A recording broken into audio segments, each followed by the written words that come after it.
찬미와 영광 받으소서. 주님께서 여러분과 함께 요한이 전한 거룩한 복음입니다.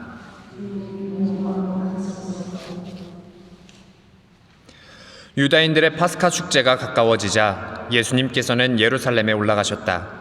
그리고 성전에 소와 양과 비둘기를 파는 자들과 환전꾼들이 앉아 있는 것을 보시고 끈으로 채찍을 만들어 양과 소와 함께 그들을 모두 성전에서 쫓아내셨다. 또 환전상들의 돈을 쏟아버리시고 탁자들을 엎어버리셨다. 비둘기를 파는 자들에게는 이것을 여기에서 치워라. 내 아버지의 집을 장사하는 집으로 만들지 마라 하고 이르셨다. 그러자 제자들은 당신 집에 대한 열정이 저를 집어삼킬 것입니다 라고 성경에 기록된 말씀이 생각났다. 그때 유다인들이 예수님께 당신이 이런 일을 해도 된다는 무슨 표징을 보여줄 수 있소? 하고 말하였다. 그러자 예수님께서 그들에게 대답하셨다. 이 성전을 허물어라. 그러면 내가 사흘 안에 다시 세우겠다. 유다인들이 말하였다. 이 성전을 46해나 걸려 지었는데 당신이 사흘 안에 다시 세우겠다는 말이요? 그러나 그분께서 성전이라고 하신 것은 당신 몸을 두고 하신 말씀이었다. 예수님께서 죽은 이들 가운데서 되살아나신 뒤에야 제자들은 예수님께서 이 말씀을 하신 것을 기억하고 성경과 그분께서 이르신 말씀을 믿게 되었다. 파스카 축제 때 예수님께서 예루살렘에 계시는 동안 많은 사람이 그분께서 일으키신 표징들을 보고 그분의 이름을 믿었다. 그러나 예수님께서는 그들을 신뢰하지 않으셨다. 그분께서 모든 사람을 다 알고 계셨기 때문이다. 그분께는 사람에 관하여 누가 증언해 드릴 필요가 없었다. 사실 예수님께서는 사람 속에 들어있는 것까지 알고 계셨다. 주님의 말씀입니다.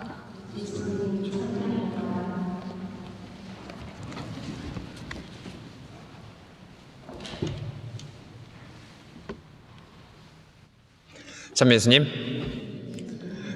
봄 날씨입니다. 날씨가 너무 좋아서 같이 기분도 참 좋아집니다. 여러분들 유튜브 보시나요? 제 유튜브 홍보하려는 건 아니고요. 유튜브 이렇게 보다 보니까 이제 보통 내가 관심 있는 관심사들이 보통 이렇게 나오잖아요. 근데 저는 이제 무서운 얘기 막 이런 거 되게 좋아하거든요. 그래서 제 알고리즘에는 뭐 축구, 운동, 그다음에 이제 요즘에 이제 제가 유튜브 올리니까 관련된 이런 성당과 관련된 이런 내용들, 그리고 이제 무서운 얘기들 뭐 이렇게 해가지고 알고리즘이 이렇게 있습니다.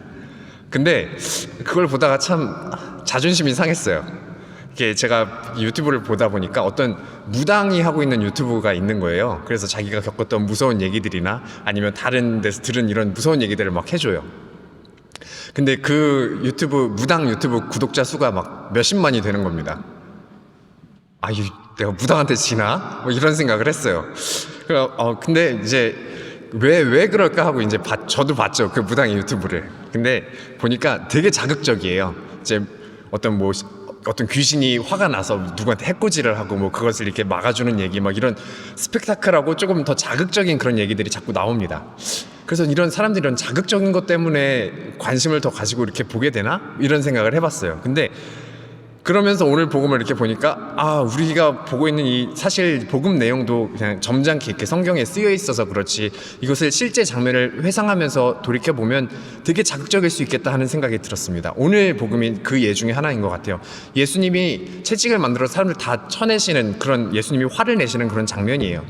사실 어떻게 보면 신이 화를 내는 그러한 장면입니다. 그러한 관점에서 오늘 복음을 묵상해보면 우리에게 참 자극적이지만 많은 묵상거리를 주는 내용이 바로 오늘 성전 정화의 내용이 아닐까 생각을 해봅니다.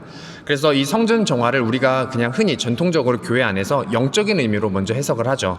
성전이 하느님께서 머무시는 곳이기 때문에 우리 안에도 성령께서, 하느님께서 머무시기 때문에, 또 말씀이신 그리스도께서 우리 안에 오시고 또 성체를 통해서 우리 안에 예수 그리스도께서 실제로 거하시기 때문에 우리 개개인도 성전이다. 그래서 그 성전을 정화하도록 초대하는 말씀이다 라는 게 사실 오늘 복음에 대한 전통적인 해석이고 첫 번째 메시지입니다.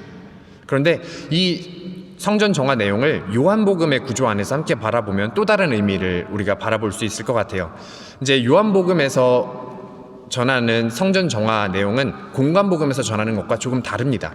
이제 4개 복음서에 다 등장하는 여러 가지 에피소드들 중에 하나인데 세 개의 공관복음 마르코, 마테오, 루카 복음에서는 이 성전 정화를 예수님의 공생활의 끝에 자리를 배치시켜요.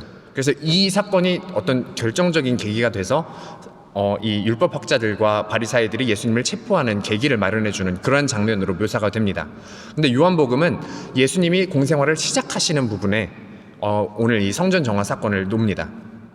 그래서 보면 이 공생활을 시작하시는 장면을 비교를 해볼 때 공관복음에서는 예수님이 고향 나자렛으로 가셔서 희년을 선포하시는 장면으로 예수님이 공적으로 이제 내가 앞으로 이렇게 하겠다 하고 출사표를 던지시는 그런 장면으로 이렇게 묘사가 되고 있어요. 그래서 예수님이 나자렛에 가셔서 회당에 가셔서 이사야 예언자의 말씀이 예수님 앞에 펼쳐졌다. 그리고 예수님께서는 이렇게 말씀하시죠. 주님께서 나에게 기름을 부어주시니 주님의 영이 내 위에 내리셨다.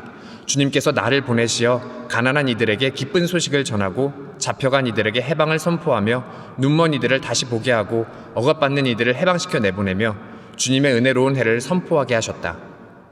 예수님께서 당신이 공생활 동안 어떻게 하실지를 요약해서 보여주는 이러한 장면입니다. 그럼 같은 관점에서 요한복음을 한번 바라보면 예수님의 공생활의 시작인 희년 선포의 자리에 바로 이 성전 정화가 자리하고 있다는 거죠. 그러면 이 성전 정화가 예수님의 공생활을 요약해 준다고 할 수 있을 것 같습니다. 참 재미있는 것은 이렇게 예수님께서 성전을 정화하시고 나서 유일하게 요한복음에서만 예수님께서 이렇게 말씀을 하십니다. 이 성전을 허물어라. 내가 사흘 안에 다시 세우겠다. 당신의 순환과 죽음과 부활을 이미 처음부터 암시하셨고 실제로 이 성경의 끝에는 예수님의 순환과 죽음과 부활이 등장하고 있죠. 그래서 이 성전을 정화하는 이 행위가 바로 예수님의 공생활을 묘사하고 있다고 할 수 있습니다. 이 성전 정화라는 것이 본래의 성전의 의미를 회복한다는 것이라고 우리가 생각을 해본다면 이 왜곡되고 변질된 그 성전의 기능을 다시 바로잡는 그것이 바로 예수님의 이 성전 정화 내용이라면 예수님의 공생활도 그러한 관점에서 바라볼 수 있을 것 같아요. 바로 요한복음에서 전하는 예수님의 공생활은 회복에 초점이 맞추어져 있기 때문입니다. 예수님의 이 요한복음에서 전하는 예수님의 모습은 병자를 고쳐주고 죄인들을 용서해 주시는 모습에 주로 초점이 가 있습니다. 인간과 인간 사이의 관계를 회복시켜주고 인간과 하느님의 관계를 회복시켜주는 것이 바로 예수님의 공생활이죠. 그러면 이 요한복음의 이 성전 정화 이야기를 묵상하면서 내가 가지고 있는 그런 관계들을 돌아볼 수 있었으면 좋겠습니다. 내 주위의 사람들과의 관계, 그리고 나와 하느님의 관계를 돌아보면서 혹시 그 관계가 일그러져 있다면, 그 관계가 왜곡되어 있다면, 그 관계에 어려움이 있다면 오늘 복음에서처럼 이 권력자들을 두려워하지 않고 주저하지 않고 채찍을 드신 예수님의 그 대담함, 담대함을 미사 중에 함께 청해봤으면 좋겠습니다. 그래서 우리의 그 관계를, 내 이웃과의 관계와 하느님의 관계를 회복하면서 이 사순의 여정을 함께 계속해 나갔으면 좋겠습니다. 아멘.